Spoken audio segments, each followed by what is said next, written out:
Howdy folks, Little John, and today's the much anticipated day. It's tasting on the wedding day Russian Imperial Porter stout. This is the beer I brewed for the son's wedding, which went out as gifts to the guests.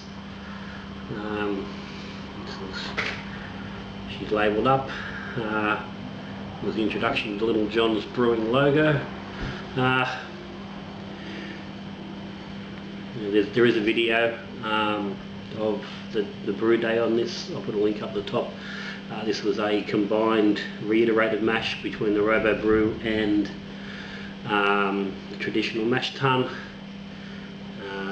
It was a big day. It was a big grain bill. It was a 28 litre ferment in the end. Ended up with 8.9% in the bottle. It was labelled up to be 9%. We just missed the 9%. And it's labelled with the recommendation to leave this sit for 12 months in a cool, dark place before drinking. Now, we're 2 or 3 days shy of 6 months. It was bottled on the 15th of July. It had a original gravity of 1084 and finished at 1018. We'd used Y yeast 3787, which is the Trappist high gravity wort yeast, which I'd never used on a stout before, but I don't know if we got discussed in the video at the time, was a yeast that was being used in a stout that I got at on a case swap with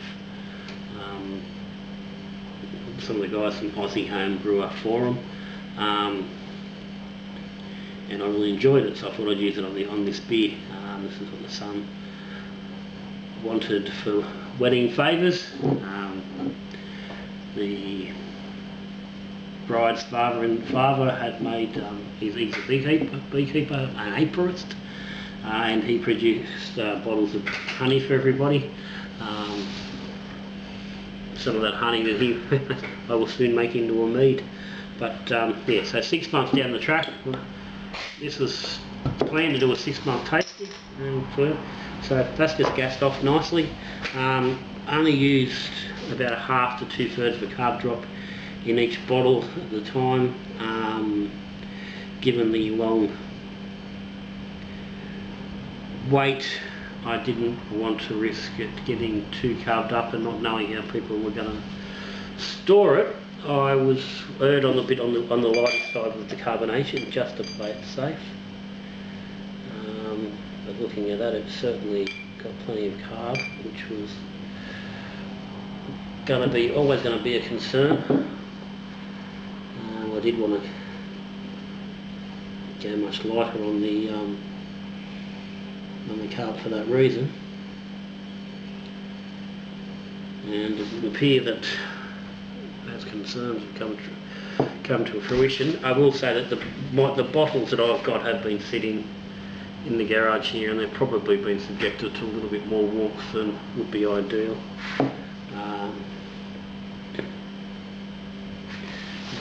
Let's go a plain glass. They are new plain, those glasses, which won't be helping.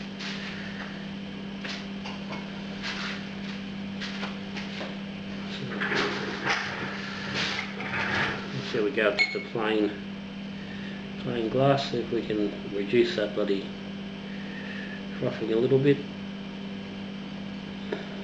Okay,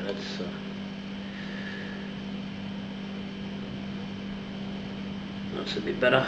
Still a good whack ahead on there. So,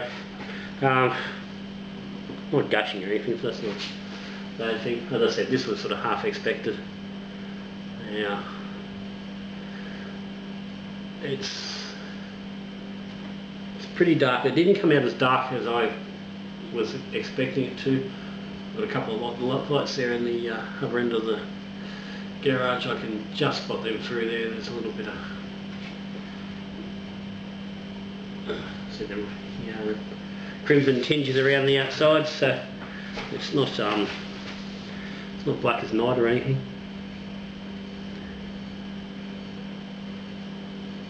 It's got that typical big stouty nose. There's smell the malts and the dark grains. There's a little bit of alcohol smell there, and again 9%. Yeah, basically 9%. It's a little difficult to hide.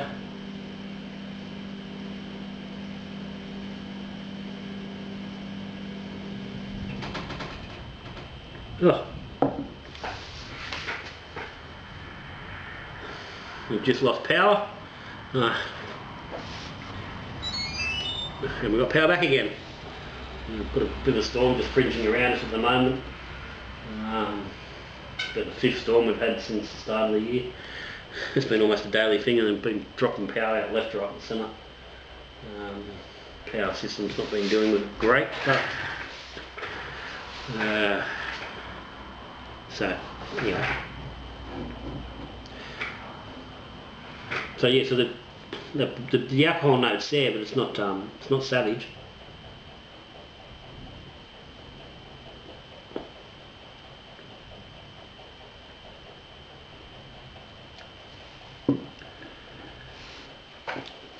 It's probably a little gassier than I would have liked, but it's not a heck of a lot. It's not the gas isn't jumping. There's no big bite. There's no significant sort of standout flavour. There's no big chocolate. There's no big coffee. It's all there. There's the chocolate and coffee and creaminess from the oats.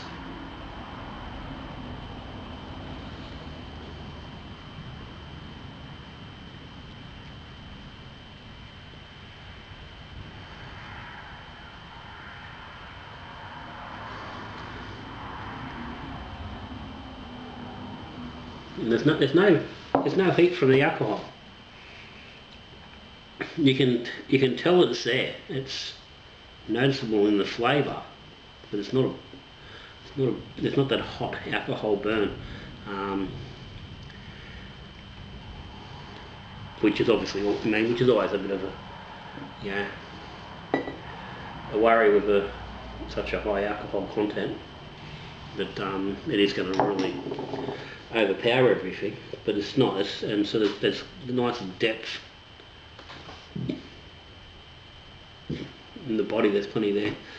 So the gas is definitely a little higher than I would have liked. I had contemplated only going about 1/3 of a carb drop, but was concerned that it wouldn't have been enough. It would have left it undergassed. Turns out I probably could have erred on that that 1/3. I would think. It is just taking away just a little bit with the mouthfeel.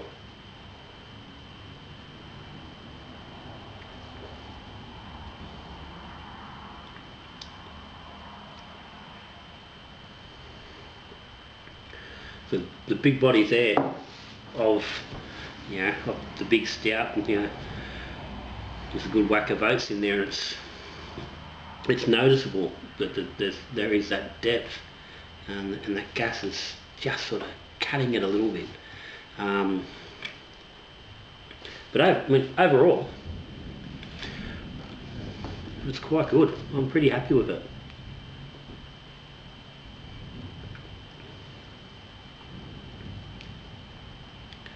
I mean,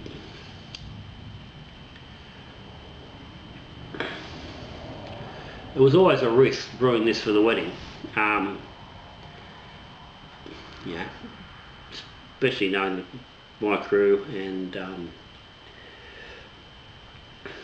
the daughter-in-law's crew are not big beer drinkers. And the beer drinkers that are on my side are very much stayed true mega spill drinkers.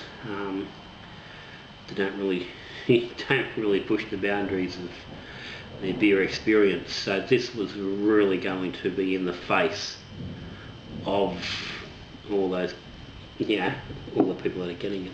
But that was part of what I was after. I really wanted to, go, okay, well, hang on. This is something, it's a serious beer. I mean, it's a wedding. It's a serious moment. It's big. It's a lifetime event. Let's mark it. Regardless of the historical significance of the Imperial Porter I's connection, as a wedding drink. Just wanted to make that mark. That's that said, Little John, Levi's dad is a brewer, and the brewing can result in some pretty amazing sort of beers. As I said, I think there's certainly enough there for people to go, whoa.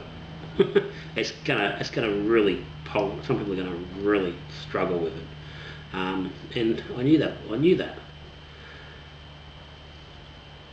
but it's come out well enough that it's not gonna put people off as a result of being badly flavoured or full of hot alcohol, or be just a mess of crazy sort of flavours.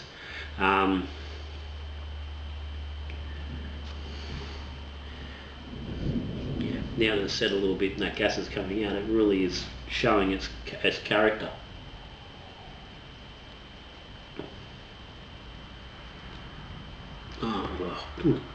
Look, and it's from my point of view, aside from getting away from what the wedding guests and who it was intended to go to, and I think the beer itself is, I'm bloody happy with it.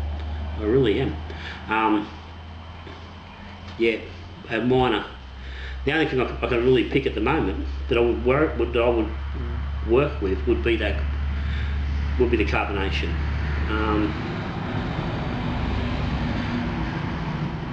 But other than that,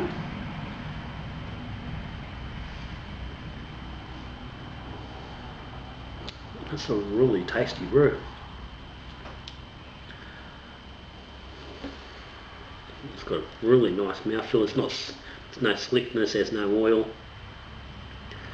As it's warming up a little bit, that alcohol is becoming more noticeable, which is to be expected. That's what's going to happen. But again, it's not burning, and 9%. You're expecting it to be there. I did say on the bottles, to serve this chilled, and that was part of that intention, that to avoid that, the savageness of the alcohol with people who aren't seasoned beer drinkers.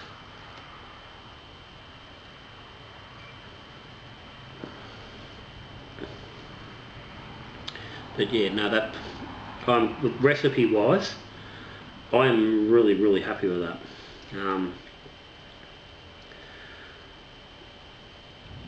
I'd brew that again, no problem at all for myself.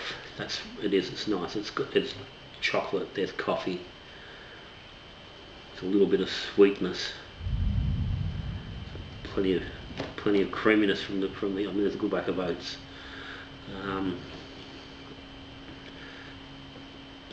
The hops are just sitting in the background. They're not really there. They're not part of the beer. They're not a noticeable flavour, but they're supporting everything. There's not a bitter bite on it.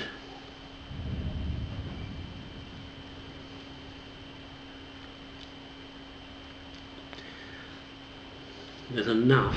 It's enough to go, okay, I'm drinking beer.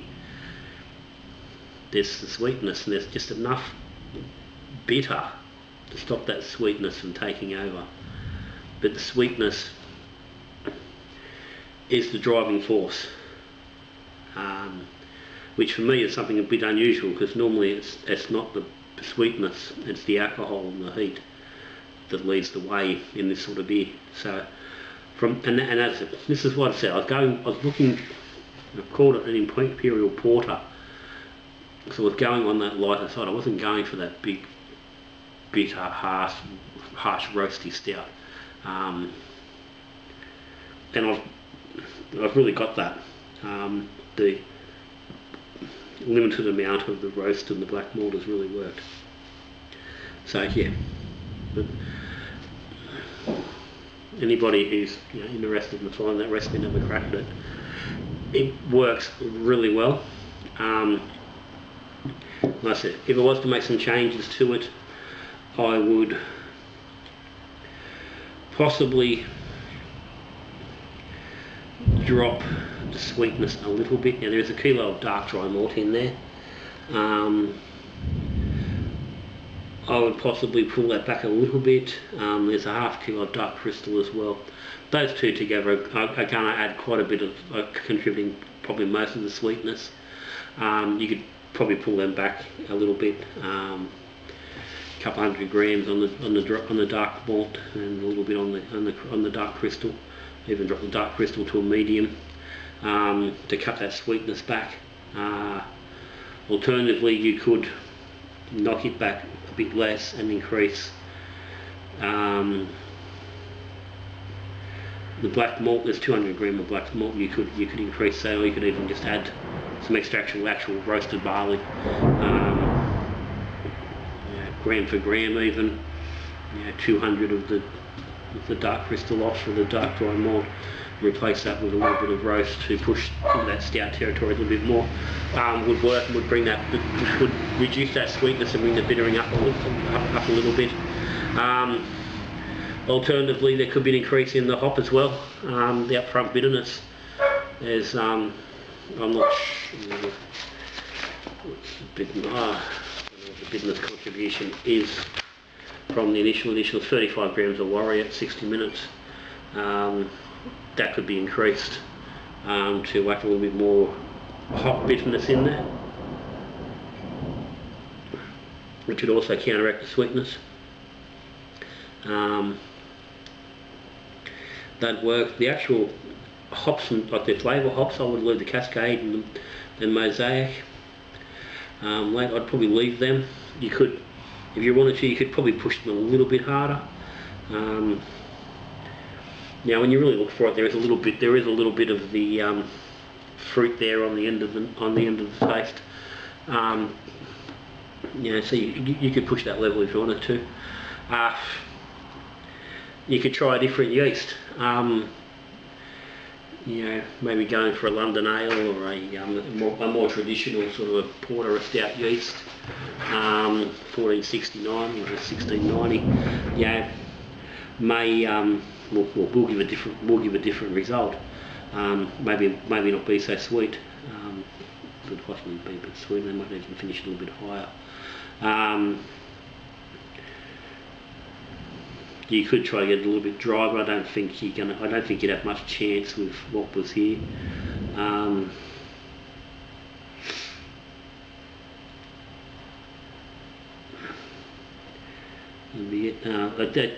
did whack. There was a whack of. There's 50 ml of vanilla extract in the whole brew. That would be contributing a little bit to the sweetness as well. Potentially dropping that back as well could possibly cut a little bit of the sweetness.